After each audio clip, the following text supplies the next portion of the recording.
అలాంటి ఈ యొక్క ప్రజాస్వామ్య వ్యవస్థలో లోక్సభ ఎన్నికలకు అత్యంత ప్రాధాన్యత ఉంటుంది. ఈ నేపథ్యంలో జరిగినటువంటి ఎన్నికలు చాలా సజావుగా ప్రశాంతంగా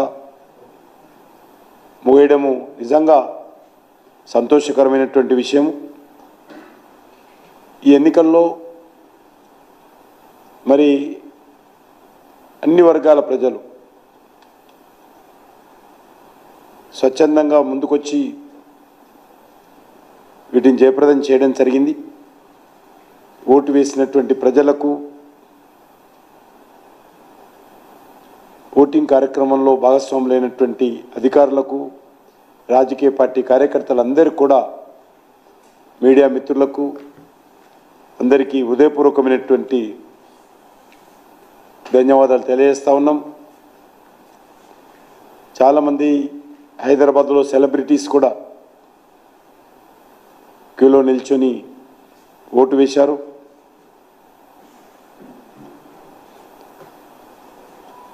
వాళ్ళు ఒక మెసేజ్ కూడా అందరూ క్యూలో నిల్చొని ఓటు వేయడం ఒక మంచి మెసేజ్గా ఈరోజు మనం భావించవచ్చు. ఈరోజు ఎన్నికలు చూసిన తర్వాత ప్రశాంతంగా జరిగినటువంటి ఎన్నికలు రానున్న రోజుల్లో ప్రజాస్వామ్యం మరింత బలపడడానికి ఉపయోగపడుతుందనే విషయాన్ని ఈ సందర్భంగా మనయేస్తున్నాను.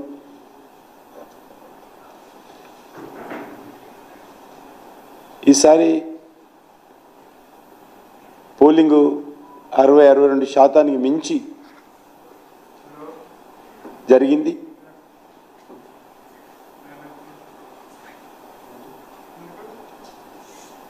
గతంలో 62.7% 2019లో పార్లమెంట్ ఎన్నికలు తెలంగాణలో ఉంటే ఈసారి 65% దాటేటువంటి అవకాశం ఉందని ఈరోజు వార్తలు వస్తూ ఉన్నాయి.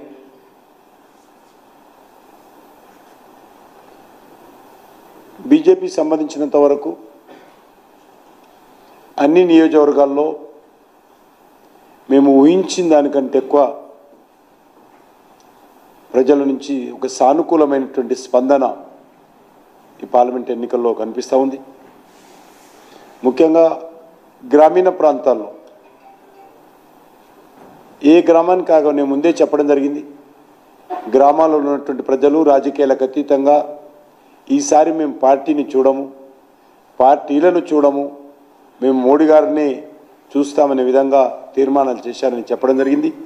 అది ఈరోజు అనేక గ్రామాలలో చాలా స్పష్టంగా 2023 ఎన్నికల్లో వారు టీఆర్ఎస్కి వేసినప్పటికీ లేకపోతే కాంగ్రెస్కి వేసినప్పటికీ ఈసారి మేము బీజేపీకే వేస్తామనే విధంగా ఓటర్స్ అనేక గ్రామాలలో చాలా స్పష్టంగా, ముఖ్యంగా యువకులు మహిళలు ఏకమై బీజేపీని ఆదరించారు.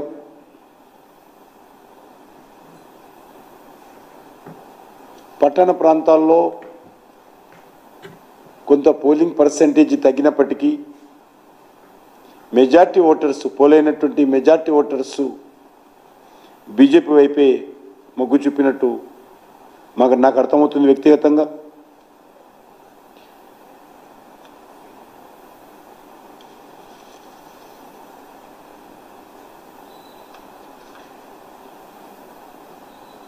పట్టణ ప్రాంతాల్లో ముఖ్యంగా హైదరాబాద్లో పోలింగ్ పర్సెంటేజ్ తగ్గడానికి అనేక కారణాలు ఉన్నాయి.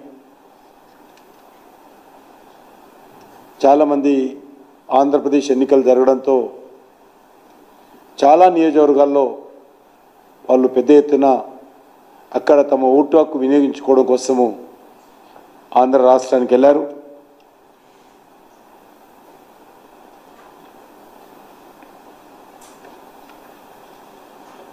అంతేకాకుండా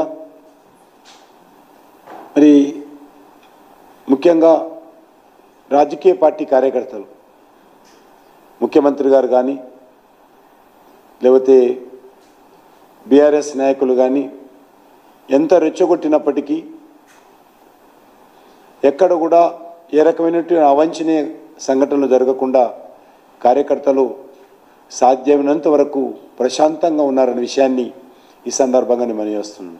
అది కాంగ్రెస్ పార్టీ కావచ్చు, లేక మరొక పార్టీ కావచ్చు, బీజేపీ కార్యకర్త కావచ్చు, అందరూ సమ్మేళనంతో మరి ఈ యొక్క ఎన్నికల్లో పాల్గొన్నారు. నేను అన్ని రాజకీయ పార్టీలకు కూడా, ఎందుకంటే మనము ప్రత్యర్థులమే తప్ప మన శత్రువులం కాదు. రాజకీయ పార్టీలు ప్రత్యర్థులే తప్ప శత్రువులు కాదు. కాబట్టి ఆ రకంగా కార్యకర్తలందరూ కూడా మరి సమ్మేళనంతో వివరించారు. ఈరోజు గ్రామీణ ప్రాంతాలు, పట్టణ ప్రాంతాలని చూడకుండా చాలామంది ప్రజలు మరి మోడీ గారికి ఓటేస్తున్నామని చాలా స్పష్టంగా పోలింగ్ బూతుల దగ్గర చెప్పి ఓటేశారు. గతంలో ఆ రకంగా కొంత భయపడేవాళ్ళు, కానీ ఈరోజు ఆ రకంగా ఓపెన్గా గ్రామీణ ప్రాంతాల్లో, పట్టణ ప్రాంతాల్లో అనేకమైనటువంటి పోలింగ్ బూతుల్లో స్పష్టంగా మేము మోడీ గారికి వేశామనేటువంటి విషయం చెప్పి ఓటేసినట్టు ఈరోజు స్వయంగా నేను ఆ రకంగా ఫీల్ అయ్యాను. కాంగ్రెస్ పార్టీ ప్రజలను రెచ్చగొట్టే ప్రయత్నం చేసిన ముఖ్యమంత్రి గారు కానీ, లేక రాహుల్ గాంధీ కానీ, ప్రజలు ఏమాత్రం కాంగ్రెస్ పార్టీని ఎన్నికల్లో పట్టించుకోలేదు. కాంగ్రెస్ పార్టీ ప్రజలు కాదు, కాంగ్రెస్ పార్టీ కార్యకర్తలు కూడా రేవంత్ రెడ్డి మాటలను పట్టించుకోలేదు. ఎంతంటే ఆయన మాటలను చూస్తే గ్రామాలన్నీ కూడా అగ్గి రగలాలి, ఆ రకమైనటువంటి మాటలు మాట్లాడాడు.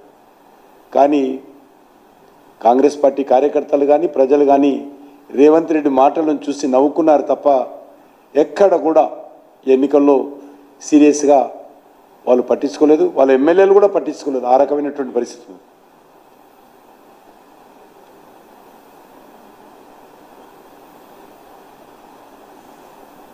పట్టణ ప్రాంతాల్లో పోలింగ్ పర్సెంటేజ్ తగ్గినప్పటికీ కూడా భారతీయ జనతా పార్టీకి సానుకూలమైనటువంటి స్పందన పోలింగ్ జరిగిందనేటువంటిది నా భావన. మరి ఎన్నికల్లో భారతీయ జనతా పార్టీ గతంలో చెప్పినట్టు మాకు వస్తున్నటువంటి ఇన్ఫర్మేషన్ ప్రకారము డబల్ డిజిట్స్ ఏవైతే సీటు గెలుస్తామని చెప్పడం జరిగిందో, లేక మొన్న మా హెచ్ఎం గారు చెప్పినట్టు తప్పకుండా మేము మంచి ఫలితాలను ఈ ఎన్నికల్లో మేము పొందుతామనే విషయాన్ని ఈ సందర్భంగా మనం చేస్తూ ఉన్నాను. అనేక రకాలుగా మా పార్టీ మీద అవాకులు చెవాకులు పేలడము, తప్పుడు ప్రచారం చేయడము, అనేక పార్లమెంట్ నియోజకవర్గాలు, అది మహబూబ్నగర్లో తీసుకున్నా, సికింద్రాబాద్లో తీసుకున్నా, నిజామాబాద్లో, కరీంనగర్లో ఎక్కడ వెళ్ళినా కూడా ఒక గోబెల్స్ ప్రచారము కాంగ్రెస్ పార్టీ, బీఆర్ఎస్ పార్టీ కలిసి చేశారు. కానీ ఆ రెండు పార్టీల కార్యకర్తలను కూడా ఆ పార్టీ నాయకత్వాన్ని కాదని చెప్పి ఈరోజు భారతీయ జనతా పార్టీకి ఆదరించినటువంటి పరిస్థితి అన్ని ప్రాంతాల్లో కనిపిస్తూ ఉంది. తప్పకుండా ఎన్నికల్లో బీజేపీ మంచి ఫలితాలను సాధిస్తుంది. నేను ప్రత్యేకంగా భారతీయ జనతా పార్టీ కార్యకర్తలకు హృదయపూర్వకమైనటువంటి కృతజ్ఞత తెలియజేస్తా ఉన్నాను. శాసనసభ ఎన్నికలకు ముందు నుంచే మా పార్టీ అనేక యాత్రలు నిర్వహించడం జరిగింది బండి సంజయ్ గారి నాయకత్వంలో. ఆ తర్వాత శాసనసభ ఎన్నికల్లో పాల్గొనడము, శాసనసభ ఎన్నికల తర్వాత వెంటనే భారతీయ జనతా పార్టీ పార్లమెంట్ ఎన్నికలకు సంబంధించి సంకల్పయాత్ర, విజయ సంకల్పయాత్ర పేరుతో అన్ని అసెంబ్లీలు పర్యటించడం, ప్రధానమంత్రి పర్యటనలు, వరుసగా గత 8 నెలలుగా ఏ ఒక్క రోజు కూడా భారతీయ జనతా పార్టీ కార్యకర్తలు రెస్ట్ తీసుకోకుండా తెలంగాణలో గ్రామీణ ప్రాంతాల్లో పనిచేశారు. అలాంటి కార్యకర్తలందరూ కూడా నేను శిరస్సు వంచి నమస్కరిస్తున్నాను. పేద మధ్యతరగతి కుటుంబాలకు సంబంధించినటువంటి కార్యకర్తలే బీజేపీకి ఉంటారు, మిడిల్ క్లాస్ కార్యకర్తలు ఉంటారు. అయినప్పటికీ కూడా మరి తెగించి ఈరోజు గత 8 నెలలుగా పార్టీ కోసం పనిచేశారు. పార్టీ కార్యకర్తలు కానీ, నాయకులు కానీ, వాళ్ళందరికీ నేను హృదయపూర్వకంగా ధన్యవాదాలు తెలియజేస్తా ఉన్నాను. మరి ఈరోజు జరిగినటువంటి పోలింగ్తో బీజేపీ మరి ఒక కొత్త శక్తిగా తప్పకుండా తెలంగాణలో అవతరిస్తుందనేటువంటి విశ్వాసంతో వ్యక్తం చేస్తా ఉన్నాను. ఆ దిశలోనే రానున్న రోజుల్లో ముందుకెళ్తాం. దానికి సంబంధించి కేంద్ర పార్టీ అనేక రకాలుగా మాకు సహకరించింది. నడ్డా గారి నాయకత్వంలో కేంద్ర పార్టీ ఎప్పటికప్పుడు ఏ రకమైనటువంటి ఇన్ఫర్మేషన్ కావాలన్నా లేక నాయకులను కావాలన్నా కూడా కేంద్ర పార్టీ ముందుకొచ్చి తెలంగాణ రాష్ట్రంలో భారతీయ జనతా పార్టీ బలపడాలి, తెలంగాణ అభివృద్ధి జరగాలనేటువంటి ఆకాంక్షతో వారు ముందుకొచ్చి అన్ని రకాలుగా సహకరించారు. మీకు అందరికీ తెలిసి ఇటీవల తెలంగాణకు సంబంధించి తెలంగాణ విమోచన దినోత్సవ ఉత్సవాలు కూడా కేంద్ర ప్రభుత్వం తరఫున ప్రతి సంవత్సరం సెప్టెంబర్ 17న నిర్వహించేటువంటి తీర్మానం కూడా కేంద్ర ప్రభుత్వం తీసుకోవడం జరిగింది. అదే కాకుండా సమ్మక్క సారక్క ట్రైబల్ యూనివర్సిటీ కావచ్చు, లేక పసుపు బోర్డు కావచ్చు, లేక కృష్ణా వాటర్ డిస్ప్యూట్ ట్రిబ్యునల్ కావచ్చు, కాకతీయ టెక్స్టైల్ పార్క్ కావచ్చు, అనేకం కూడా కేంద్ర ప్రభుత్వం మంజూరు చేయడం జరిగింది. వాటన్నిటిని కూడా ఎన్నికలైన తర్వాత మళ్ళీ ప్రధానమంత్రిగా నరేంద్ర మోడీ గారు ప్రమాణ స్వీకారం చేసిన తర్వాత వాటన్నిటిని వేగవంతంగా మరి అమలు చేసేటువంటి ప్రక్రియ ప్రారంభిస్తాము.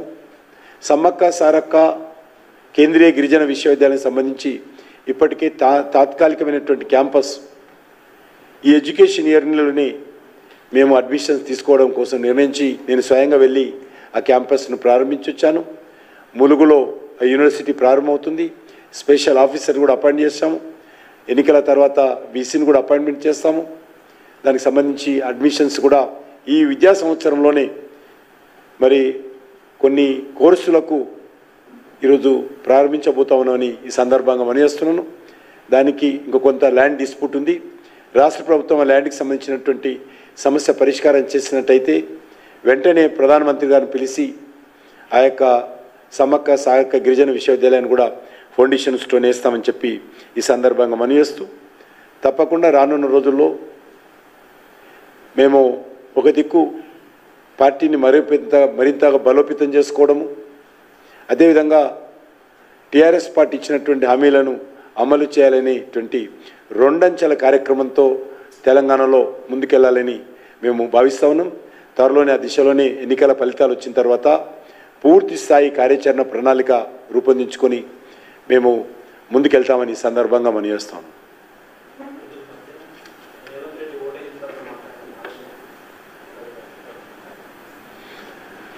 ఆయన ఏదో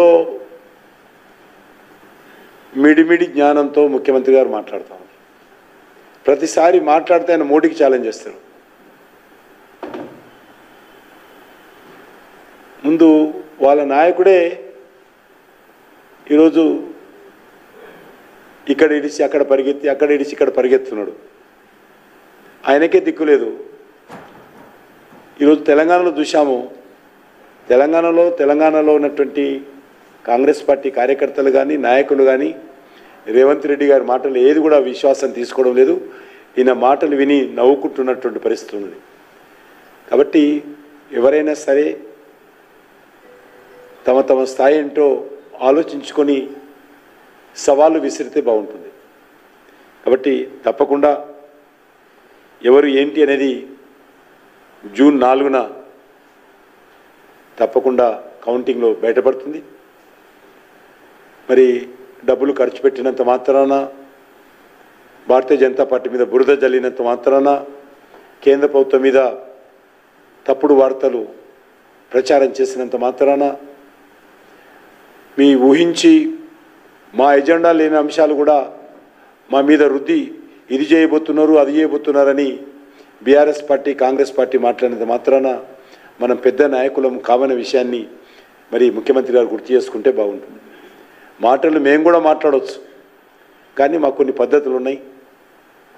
కొంత మరి ఆయనలాగా మేము అబద్ధాలు మాట్లాడేటువంటి అలవాటు మాకు లేదు. కాబట్టి పూర్తిగా అబద్ధాలే రాజ్యం వెళ్తున్నటువంటి పరిస్థితి ఉన్నది. ఆయన ఒక దిక్కు ఇచ్చినటువంటి గ్యారెంటీలు అమలు చేయకుండా కొత్త పథకాలు అమలు చేయడము, మళ్ళీ దేవుడిని మధ్యలో తీసుకొచ్చి దేవుళ్ళ పేరు మీద ఒట్టు పెట్టడము, అది రేవంత్ రెడ్డి గారికే చెల్లింది.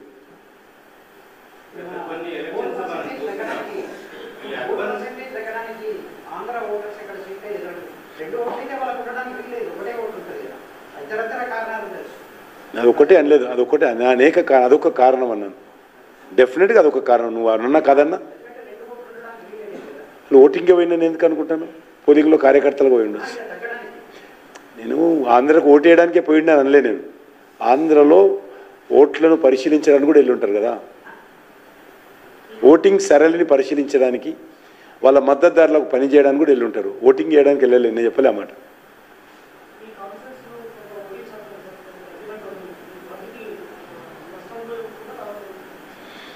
బీజేపీ విజయం సాధిస్తుంది. ఏదైనప్పటికీ కూడా బీజేపీ విజయం సాధిస్తుంది. అంత మటుకు నేను చెప్పగలను. లాస్ట్ టైం చేరుకున్నాం, ఆల్మోస్ట్ లాస్ట్ టైం కూడా ఇదే పరిస్థితి ఉంది.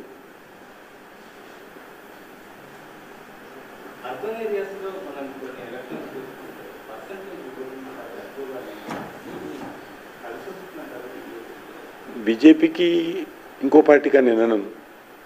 ముందు అర్బన్ ఏరియాలో ఈ యొక్క ఓటర్ లిస్ట్కి సంబంధించి ఇక్కడ ఉండేటువంటి రాష్ట్ర ప్రభుత్వ అధికారులు ఎక్కువ చేస్తారు. 90% పూర్తిగా దాన్ని సంస్కరించాల్సిన అవసరం ఉంది. నెంబర్ 1, ఆ ఓటర్ లిస్టు పూర్తి స్థాయిలో ప్రభుత్వం వెరిఫికేషన్ చేయాలి. మేము గత 3-4 ఎలక్షన్స్లో చనిపోయినటువంటి వాళ్ళ పేర్లు మేము ఇస్తూ ఉంటాము, కనీసం వాళ్ళు డిలీట్ చేసే పరిస్థితి లేదు. ఈరోజు చూస్తే ఒక జూబ్లీహిల్స్ కాన్స్టిట్యున్సీలో 1000 ఓట్లు తొలగించారు. వరుసగా ఒక కాలనీ తొలగించేశారు. అన్నిటి మీద డిలీట్ అని చేసి ఇచ్చారు. మాకు నిన్న ఇచ్చారు ఓటర్ లిస్ట్. మొన్నటి వరకు మున్సిపల్ ఏవైతే పంపుతారో ఎలక్షన్ కమిషన్ ద్వారా పంపినటువంటి స్లిప్స్ ఏవైతే ఉన్నాయో మేము పంపిణీ చేయగలం, వాళ్ళే పంపినటువంటి స్లిప్స్ కూడా ఈరోజు చెల్లలేదు. 3 రోజుల క్రితం వరకు వాళ్ళ ఇంటింటికి వెళ్ళి స్లిప్స్ పంచారు. కనీసం వాళ్ళకన్నా ఓటు ఉండాలి కదా. ఆ స్లిప్స్ తీసుకొని వస్తే కూడా ఈరోజు ఇచ్చిన లిస్టులో ఒక కుట్రపూరితంగా ఎవరో కొంత అధికారులు కొంత వర్గాలతో కుమ్ముకై, కొన్ని పార్టీలతో కుమ్ముకై అక్కడ ఒక వర్గం వారి ఓట్లు పెద్ద ఎత్తున తొలగించడం జరిగింది. అది మంచిది కాదు. కాబట్టి మీరు చెప్పినట్టు అనేక రకాల సమస్యలు ఉన్నాయి. ఓటర్ లిస్టు సరిగా లేదు. కనీసం ఈరోజు ఓటర్ లిస్టు సరిగ్గా చేస్తే కనీసం ఆధార్ కార్డుతో అనుసంధానం చేస్తే బాగుంటుంది, కానీ సుప్రీంకోర్టు ఒప్పుకోలేదు, మీకు తెలుసు. కాబట్టి ఓటర్ లిస్టు స్ట్రీమ్లైన్ చేయాలి. చాలా పెద్ద ఎత్తున రకమైనటువంటి పరిస్థితి ఉన్నది. ఒక ఇంట్లో, మా ఇంట్లో మా బాబు ఓటు ఎక్కడో ఉంటుంది, మేము ఒక దగ్గర ఉంటాం. కనీసం ఒక కేంద్ర మంత్రి, నేను అనేక సార్లు దాని మీద లెటర్ రాసినా కూడా పట్టించుకునే పరిస్థితి లేదు మున్సిపల్ ఆఫీసర్స్. కాబట్టి చాలా రకాల అంశాలు ఉన్నాయి. వీటన్నిటిని కూడా రానున్న రోజుల్లో తప్పకుండా మేము ప్రభుత్వ అధికారుల దృష్టికి తీసుకెళ్తాము.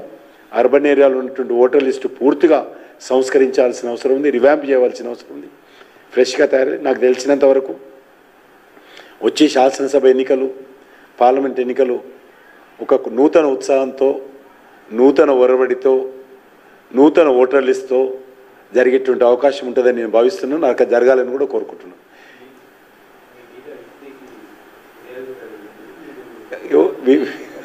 మీరందరూ మీ ప్రెస్ వాళ్ళ ముందే మాట్లాడినాను, నేనేం చాటుకు మాట్లాడలే. నేను అన్ననేమన్నాను? తప్పక పేరు తప్పుడు తప్పే ఉంది. రేవంత్ రెడ్డి ఏం మాట్లాడాడు? మరి వాళ్ళ పార్టీ నాయకుడు రేవంత్ రెడ్డి ఏం మాట్లాడాడు? హామీల గురించి మాట్లాడాడు. నేను అది కూడా అనలే.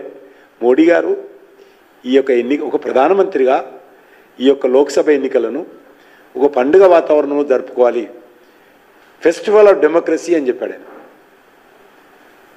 ప్రజాతంత్రిక తెహార్ అన్నాడు. కాబట్టి ఆ రకంగా చిన్న పండుగలాగా జరుపుకోవాలని ఎలక్షన్ కమిషన్ కూడా అంటుంది. ఆ మాట అంటే నరేంద్ర మోడీ గారు పేట తీసుకోవాలి, ఆయన పేరు నిషేధం చేసింది ఏమన్నా? లేకపోతే నరేంద్ర మోడీ గారు కొట్టేయమని చెప్పినా, నాకు కొట్టేయమని చెప్పినా? మిడిమిడి జ్ఞానం ఏది దొరికితే అది మాట్లాడు. మళ్ళీ రేవంత్ రెడ్డి ఒకసారి తీసుకోను, మేము 100 కంప్లైంట్ చేయాలి రేవంత్ రెడ్డి మీద. చిన్న చిన్న విషయాలు ఎలక్షన్ కమిషన్ వాళ్ళు ఏమైనా ఉంటే కదా నిన్న మాట్లాడిన దాంట్లో మిడిమిడి జ్ఞానంతో చేస్తారు. ఇవన్నీ ఏం చేస్తాం? ఈరోజు కాంగ్రెస్ పార్టీ అంత దిగజారిపోయింది. కనీసం అధికారంలోకి వచ్చామనేటువంటి వాళ్ళ యొక్క ఆలోచన కూడా లేదు వాళ్ళకు.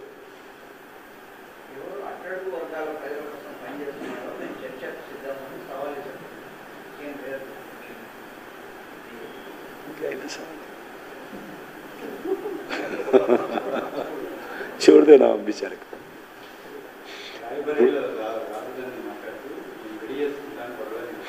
పాపం ఎట్లా ప్రధానమంత్రి కుర్చీ దొరుకుతుంది ఒకటి అన్నీ చేసుకుని కాదు ఇట్లా ప్రధానమంత్రి కాదు కదా పెళ్ళని చేసుకుందామని ఆయన ఏమనుకుంటే ప్రధానమంత్రి అయినాక పెళ్లి చేసుకుందాం అనుకున్నాడు. ఈ ప్రధానమంత్రి అయ్యే అవకాశం కంచు మేరు లేదు. కాబట్టి నేను ఇంతకుముందు కూడా చెప్పాను, రాహుల్ గాంధీ కాంగ్రెస్ పార్టీకి లీడర్ ఉన్న రోజులు మాకు తిరగలేదు, బీజేపీకి భారతీయ జనతా పార్టీకి తిరగలేదు. ఆయన ఎక్కడెక్కడ ఉపన్యాసాలు ఇస్తే మాకు ఓటింగ్ పర్సెంటేజ్ అంత పెరుగుతూ ఉంటుంది. రాహుల్ గాంధీ ఎక్కడెక్కడ ఉపన్యాసాలు ఇస్తే ఆ స్థాయిలో మాకు 1% 2% యాడ్ అవుతూ ఉంటుంది బీజేపీకి. కాబట్టి ఆయననే పార్టీకి లీడర్ ఉండాలి. కాబట్టి ఆయన కూడా అర్థమైంది ఇక లాభం లేదు, నేను యాజ్ ఎ ప్రైమ్ మినిస్టర్ ఆయన పెళ్లి చేసుకోవాలనుకుంటే ఎక్కడున్నా అమ్మాయి తెలియదు కానీ కాబట్టి అయ్యేటట్టు లేదు, కాంప్రమైజ్ అయిపోయి చేసుకుంటున్నాడు. ఏం చేస్తాం, చేసుకోవాలి, తప్పేం లేదు. జీవితంలో పెళ్లి చేసుకోవాలి, తప్పదు కదా.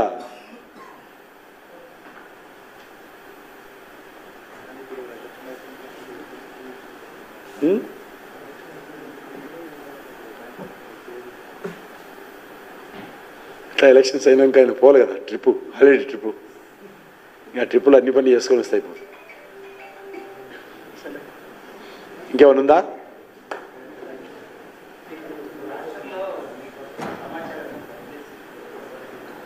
చెప్పాను ఇంతకుముందు, చెప్తే కదా నేను చెప్పాను ఆ విషయం. గతంలో చెప్పిన మాటకే కట్టుబడి ఉన్నాం ఈరోజు వరకు కూడా. ఎక్కడ కూడా టీఆర్ఎస్ కావచ్చు, బీఆర్ఎస్ కావచ్చు, ఓటర్లు కానీ కార్యకర్తలు కానీ వాళ్ళందరూ కూడా ఈరోజు చాలా స్పష్టంగా దేశంలో మోడీ గారు ప్రధానమంత్రి కావాలనే మాటకు వాళ్ళు చాలా విలువ ఇచ్చారు, గౌరవం ఇచ్చారు. ఈరోజు పోలింగ్ సందర్భం కూడా వీళ్ళు ఎంత మా మీద బురద జల్లుతున్నాయి, వాళ్ళ పార్టీలు వాళ్ళ పార్టీ నాయకులు ఇంత భయంకరంగా అబద్ధాలు ఆడుతున్నప్పుడు కూడా వాళ్ళ పార్టీ కార్యకర్తలు కూడా సీరియస్గా తీసుకోకుండా, ప్రజలైతే తీసుకోలేదు. నేను మొన్నే చెప్పాను, ప్రజలు ఎక్కడ కూడా తీసుకోలేదు. తీసుకుని ఉంటే చాలా గొడవలు అయ్యి, ఎక్కడ తీసుకోలేదు, నవ్వుకున్నారు. కానీ వాళ్ళ పార్టీ కార్యకర్తలు కూడా సీరియస్గా తీసుకోలేదు విషయం ఈరోజు పోలింగ్ తర్వాత నాకు కూడా అనిపించింది. కాంగ్రెస్ వాళ్ళు కావచ్చు, బీఆర్ఎస్ వాళ్ళు కావచ్చు. నేను ఆల్మోస్ట్ 7 అసెంబ్లీలు పర్యటించాను ఈరోజు పోలింగ్ ప్రారంభమైన తర్వాత. నేను ఉదయం 10 to 7 బూత్కి వెళ్ళాను ఓటు వేయడానికి. ఈవీఎం మొరాయించుతోటి 50 నిమిషాలు పోలింగ్ బూత్లోనే ఉన్నాను. ఫస్ట్ ఓటు నేనే వేశాను. అప్పుడు స్టార్ట్ చేస్తే ఇప్పటి వరకు 6 వరకు కూడా తిరిగా నేను. అనేక మందిని కాంగ్రెస్ పార్టీ పోలింగ్ బూత్లకు పోతే మా ఒక్క పోలింగ్ ఏజెంట్ని కలవాల, కాంగ్రెస్ పార్టీ ఏజెంట్ని కలిశాను, బీఆర్ఎస్ ఏజెంటు చాలా ప్లేస్లో లేడనుకో, ఉన్న దగ్గర వాళ్ళని కలిశాను. వాళ్ళు ఏజెన్సీలో పెట్టి ఏజెంట్లను పెట్టారు, వాళ్ళు ఇష్టం అనుకో, మాకు సంబంధం లేని అంశము. వాళ్ళందరినీ కలిసాము, దారిలో ఓటర్లు ఉండే దండం పెట్టాము, అందరినీ కలిసి. కానీ వాళ్ళకు మజ్లిస్ పార్టీ బాగా సహకారం అందించింది, కాంగ్రెస్ పార్టీ. వాళ్ళకు కార్యకర్తలు ఎవరంటే కాంగ్రెస్ కార్యకర్తలు పనిచేయాలి, మజ్లిస్ పార్టీ కార్యకర్తలు పనిచేసి కాంగ్రెస్కి సిటీలో కాంగ్రెస్ పార్టీ కార్యకర్తలు పనిచేయాలి.